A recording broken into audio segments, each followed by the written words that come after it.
One day a man has a revelation.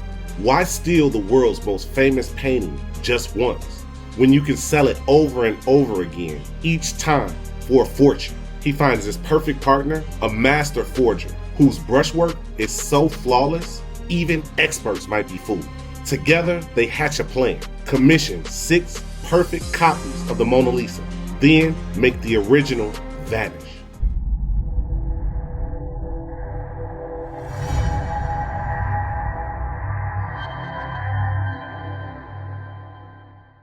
If you're ready to uncover more secrets behind the world's most fascinating cons, make sure to subscribe and hit the bell. That way, you'll never miss the next twist in the world of cons, and you'll always be one step ahead of the game. Paris, 1911. The city is electric. Cafes buzzing, artists and aristocrats mingling beneath the gaslights. And in the heart of it all, the Louvre. Inside, the Mona Lisa, watched by thousands, but truly belonging to no one. Enter Eduardo de Valfierno, an Argentine marquis with a taste for the grandest of illusions. He isn't just another con man, he's a visionary, dreaming up a scheme so audacious it will echo throughout history. Eduardo de Valfierno's early life is shrouded in mystery, but most accounts place his birth in Argentina in the late 19th century. He grew up in Buenos Aires, a city of tango, intrigue, and sharp contrasts between wealth and poverty. Valfierno was a man of the streets, quick-witted, multilingual, and always on the lookout for the next big score. He moved in circles of smugglers, art dealers, and European aristocrats, learning the art of persuasion and the value of a well-told story. Disenchanted with small-time cons, Valfierno set his sights on the international art world, where greed and secrecy reigned. The idea of selling the world's most famous painting was not just a crime, it was the ultimate performance, perfectly suited to a man who lived for the thrill of the impossible. Valfierno's genius isn't in the theft, it's in the setup. He travels the world seeking out wealthy collectors with a taste for the forbidden. To each, he whispers the same promise. The real Mona Lisa, stolen to order, could be theirs for the right price. He lines up 6 buyers, each convinced that they alone will own the world's most coveted masterpiece. Meanwhile, his forger works in secret, painting 6 Mona Lisas so convincing they could hang in any gallery. The forgeries are shipped out, hidden in plain sight, waiting for the moment that the real painting disappears. On August 21st, 1911, the plan springs into action.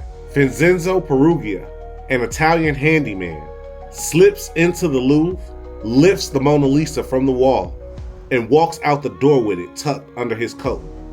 The world erupts in shock. The Mona Lisa is gone. The press goes wild. The Louvre is thrown into chaos. Valfierno moves quietly in the background. With the real painting missing, he signals his men in America, deliver the forgeries to the buyers, which they thought were the original. Each collector receives their Mona Lisa, convinced they now possess the stolen treasure. No one asks questions, no one dares show off their prize. The perfect crime, no evidence, no witnesses, and a fortune made without ever touching the painting itself. But the con is as fragile as the brushstrokes on a canvas. Peruggia, the thief, decides to double-cross Valfierno. He tries to sell the real Mona Lisa in Italy.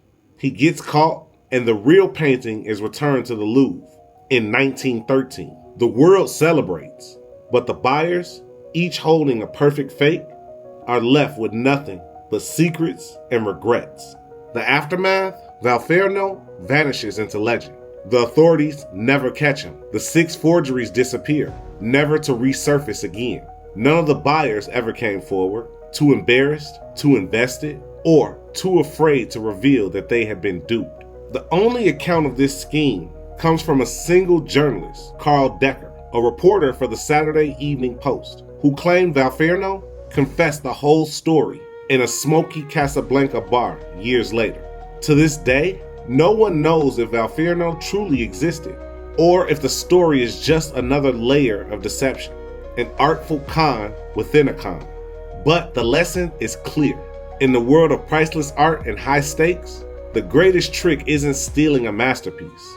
It's convincing the world you did.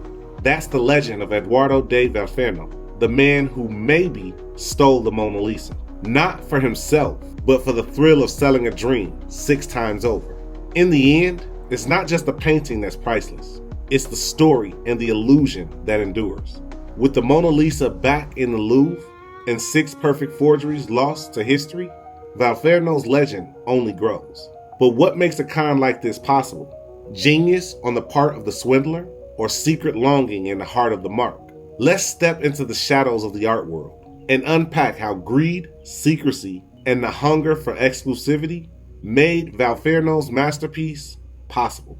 Eduardo de Valfierno's alleged Mona Lisa con began with a deep, pragmatic understanding of human nature. He recognized that even the world's most sophisticated art collectors were driven by powerful, often unspoken motives: greed, status, exclusivity, and the thrill of possessing what others cannot.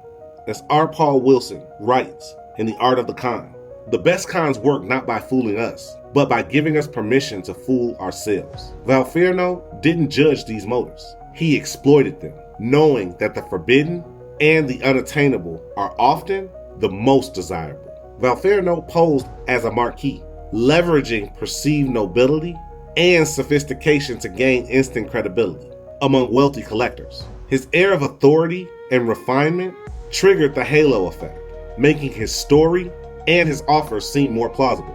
By presenting himself as an insider in the art world, he made his marks feel privileged, just to be in his orbit. Valfierno never approached his targets with a crude sales pitch. Instead, he masked his intent behind layers of intrigue, secrecy, and exclusivity. The buyers believed they were in on a secret, privileged to acquire a masterpiece that no one else could ever possess. By letting his clients discover the opportunity, Valfierno made the idea seem like it was their own, bypassing suspicion and resistance. This indirect approach is a classic tool of manipulation. The very premise that the world's most famous painting could be stolen and sold to a private collector was so outlandish, so incongruous, that it seized the attention of even the most jaded and skeptical buyers. This incongruity not only captured attention, but also created a burning desire to resolve the mystery, making the buyers more suggestible to Valfierno's narrative. The forbidden nature of the deal heightened its appeal and clouded rational judgment. Valfierno's con worked because it satisfied several deep psychological needs. The first is greed and hope. The promise of owning the Mona Lisa at a bargain and before anyone else fed the buyers greed and hope for a once-in-a-lifetime windfall. Next is secret knowledge. Buyers believed that they were privy to a secret the world would never know, giving them a sense of superiority and exclusivity. The next one is the need to be right. Once buyers decided to trust Valfierno, their egos became invested in the belief that they were savvy enough to pull off such a coup. Then there's the need for power. Owning the real Mona Lisa hidden from the world was the ultimate fantasy of power and control. Valfierno's scheme followed the classic confidence game formula. The approach: he identified wealthy, status-driven collectors who craved exclusivity.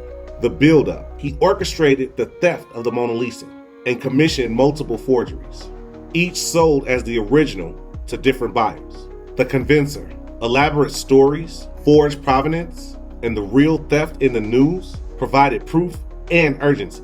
He even let buyers secretly mark the back of a painting to prove its authenticity. The hoorah: buyers were told they must act quickly or lose their chance forever. The blow-off: Valfierno disappeared, leaving each buyer convinced they owned the world's greatest masterpiece, until the truth emerged. Even after the con unraveled, many victims rationalized their decisions or kept silent to avoid public embarrassment. The secrecy required by the illicit nature of the transaction discouraged victims from seeking outside verification, isolating them and increasing their dependence on Valfierno's word. People sometimes believe what they are told, but they never doubt what they conclude. By allowing the buyers to discover the opportunity and decide for themselves, Valfierno ensured they would cling to the illusion as long as possible. Valfierno's marks were easy prey for several reasons. The first was ambition and vanity. Wealthy collectors, driven by greed, vanity, and the desire for exclusivity, were eager to believe they could possess the unattainable. Then there's their lack of expertise. Many buyers lacked the expertise to distinguish a masterful forgery from the original, relying instead on Valfierno's authority and circumstantial evidence. Then there's isolation and secrecy. The illicit nature of the deal discouraged victims from seeking outside opinions, making them more dependent on Valfierno. Then there's the thrill of the forbidden. The psychological thrill of participating in a secret, high-stakes deal, combined with the belief that they were outsmarting others, made the victims more susceptible to manipulation. It's worth noting, again, that the entire story of Valfierno may itself just be a fabrication, spun by journalist Carl Decker. Whether or not the Mona Lisa scam happened, as described, the psychological principles attributed to Valfierno's alleged con remain classic elements of successful confidence schemes. Valfierno's Mona Lisa con, real or legendary, endures because it exploited the deepest drives in human psychology: the hunger for exclusivity, the thrill of secret knowledge, and the intoxicating hope of possessing the unattainable.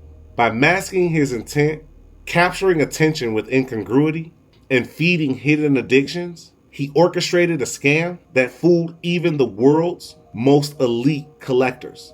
What do you think? Was Valfierno a criminal mastermind, or just a legend crafted by a clever storyteller? Share your thoughts below. The ultimate lesson: when our deepest desires are engaged and our egos are invested, even the most outlandish illusions can become irresistible truths, whether the con is in the art or in the story itself.